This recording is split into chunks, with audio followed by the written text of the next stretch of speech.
Good evening, everybody, ladies and gentlemen of the press release as well as Oxfam staff.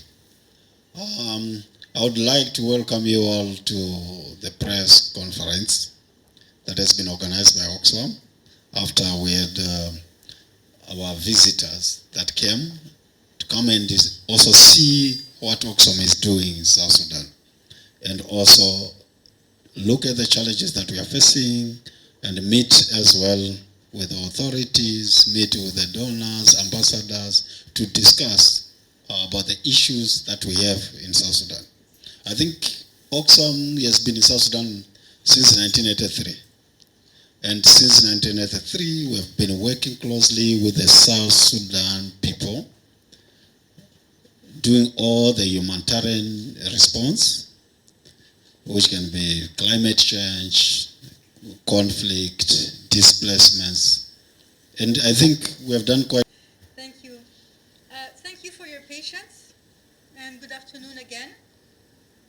As my delegation is concluding a 6-day visit in South Sudan, please allow me to first thank the good people of this country for the warm welcome we have received throughout our journey. During our stay, my delegation has visited communities working with Oxfam in Lankan and Wolgak. There we have seen how flooding and drought, conflict and displacement, high cost of food are all compounding each other in widening, vicious cycles, pushing people to the brink. The humanitarian situation in South Sudan is dire. Millions of South Sudanese people have been forced out of their homes and livelihoods and are now forced to rely on humanitarian aid. Over half of the population, 7.8 million South Sudanese people, are experiencing crisis level of hunger, including nearly 50,000 people already facing starvation. 1.4 million children are malnourished in South Sudan as we speak. 2 in 3 people urgently need humanitarian aid. 2 out of 3 people. The fighting in the neighborhood country of Sudan complicates things even further, as thousands of returnees and refugees arrive daily. During our visit, we have met mothers who have been displaced by conflict and hunger. Most of them who fled their homes with nothing except the clothes on their backs. Local communities are selflessly hosting refugees and returnees, even as they struggle to meet their own needs. They cannot alone shoulder all the weight of helping their neighbor, and cannot be expected to bear this responsibility alone. The humanitarian situation in South Sudan is already overstretched. This situation is only made worse by climate change. Climate change has made floods and droughts here and across East Africa more intense, bigger, more frequent, and less predictable.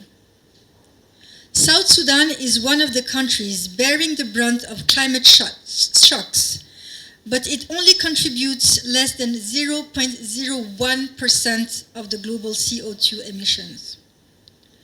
The most vulnerable people are paying the price for a climate crisis they hardly caused. South Sudan is also facing what we could qualify as a gender crisis. The country still ranks as one of the most dangerous countries for women. In times of crisis, women face even more risks. As they take on the role of providing for their families, they are more likely to go hungry, to face violence, and girls face a higher rate of child marriage.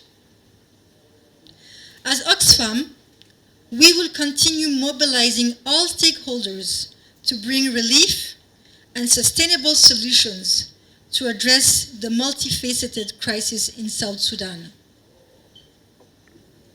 To help save lives now, we need immediate funding to help us scale the response to people of South Sudan, as well as incoming refugees and returnees. Oxfam needs $13 million more to ramp up our humanitarian response. Local organizations must have access to more funding for their crucial work. Conflict is the biggest driver of hunger in the region. Aid agencies like Oxfam need to have access to those more in need. Big polluting nations must foot the climate bill for South Sudan, as the climate crisis is worsening the droughts and the floods for the country. This is a moral obligation, not charity. Rich polluting nations should also ensure that $1.7 billion in humanitarian funding needed in 2023 is available so that the government can free up resources to help people cope. The government in South Sudan also has a responsibility to scale up its social protection and invest in agriculture to help farmers cope with climate shocks. Currently, the government in South Sudan spends less than 1% of its budget in agriculture, while its military spending rose by 51% last year. We need to silence the guns and boost agricultural production in South Sudan. As Oxfam, we remain in solidarity with South Sudanese people. I thank you for your attention.